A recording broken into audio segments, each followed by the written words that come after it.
I'm here with Bishop Morris Smith. He's the newly elected bishop in the South Carolina Conference, and we're delighted to talk to him. I wanted to talk to you about a couple of things. Okay. First one, talk to us about, I know you're new, but you're already kind of feeling this weight of being a superintendent. You've been a pastor before, so you've lived in both worlds. What would you say to a senior pastor from a conference superintendent's perspective that you wish senior pastors knew from the conference level to the senior pastor? Wow. Let me say thank you for welcoming me. Sure. First of all, it's an honor, very humbling to be where I'm at. I think my very first thought would be, I would say to that pastor, you are valued, you are loved, you are appreciated, you are needed. I know sometimes there can be some disconnect. I know sometimes that there can be some isolation.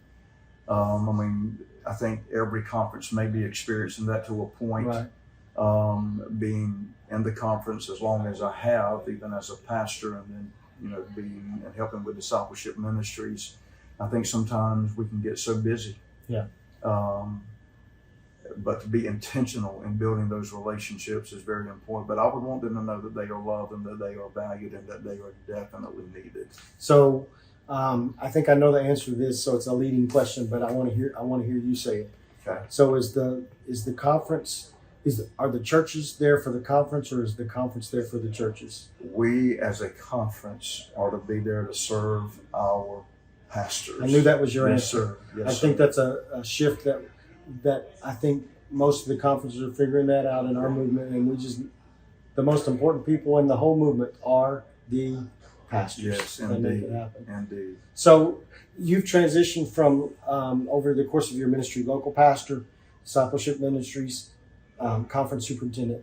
Can you give any pointers to pastors when they're trying to wade through transitions in ministry, transitions in life? Any just little things that have helped guide you in these changes, that maybe you had the thought process, the prayer process? How did you know it was right to make transitions? What kept you stable during transitions? Are there any pointers there? Pastor Steve, the best that I can say there that has been a theme of my life, all of our ministry, the Arise 33 prayer. Even before it was Arise 33, even going all the way back to Holmes Bible College, they would teach you the importance of prayer. Sure. And which there was a part of me that already knew that, but when we got to Holmes, it kind of took us to another level. And Southwestern Christian University too, I went there as well. But the dominant theme is prayer. That's going to be your staying. That's going to be your stable force in your relationship with the Lord.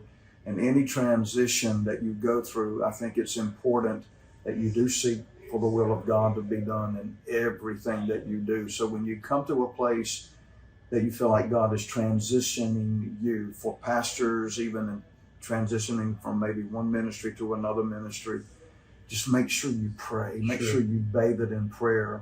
And then out of that, the Lord will give you direction through His Word. But then talking to individuals like you that have been through transition before, and other ministers, I think you glean counseling, confidence, from other ministers as well that have walked that journey before you, that helps you.